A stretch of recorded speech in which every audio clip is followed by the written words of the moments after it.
Welcome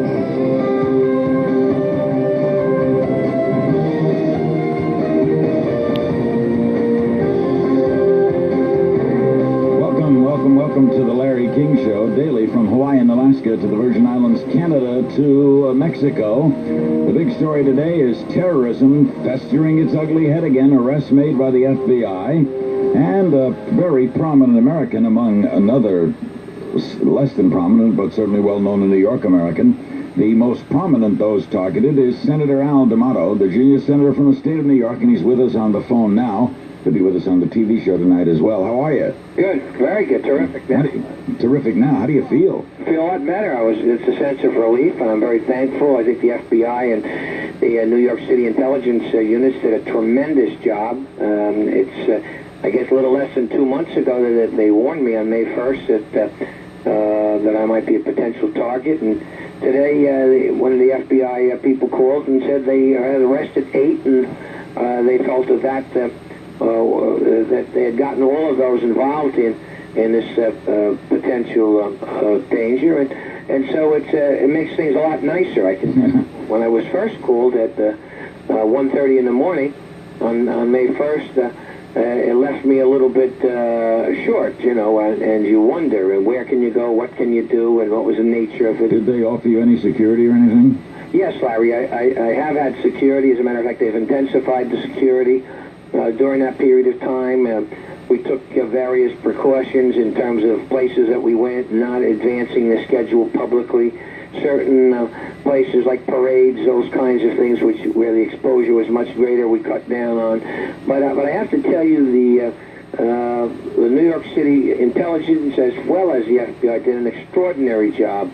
Obviously, yeah. Yeah. And they had a guy singing, apparently, one of those arrested. Well, yeah, they had somebody there. They were monitoring this situation very carefully, so that gave us a sense of security. They did advise us of that. But, of course, about 3 weeks ago, some of this information got out. As a matter of fact, it was CNN that kind of broke it, and we weren't too happy about that. Because that could have compromised the investigation. And, well, we'll talk about that tonight on the television show. Who's the other gentleman that was threatened? Dov Hikind, who's an assemblyman from Brooklyn, quite outspoken. And then, of course, Boutros Ghali and Mubarak. But we know that Mubarak has been a target for many, many years. Why you, do you think? I can only assume. If you know the prime mover in this... the mastermind of this thing, the bombing of the World Trade Center, was a guy who was carrying placards around decrying me 2 years ago, saying Rdmvtl is this, that, and the other thing.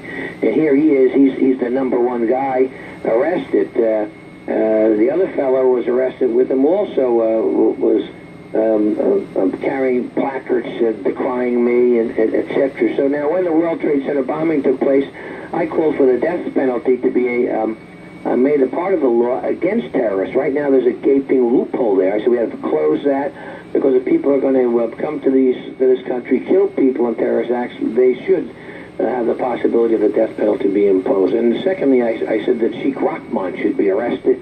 We shouldn't have him cavorting around when indeed he's been found to have violated the law in gaining access here, and he's awaiting his appeal process.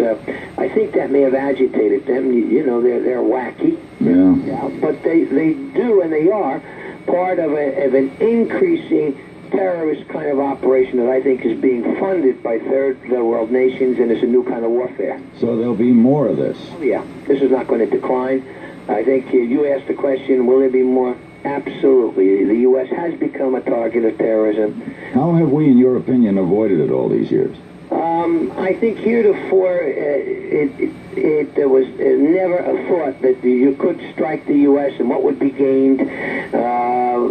Europe was wide open. They were able to work their way and actually gain tremendous footholds in Western Europe as a result of operating out of East Germany and other places. Now they don't have that sanctity in East Germany and in Eastern Europe, and so it's almost as safe for them to come here and try their operations as opposed to operating from Europe and East Germany and Eastern Bloc nations.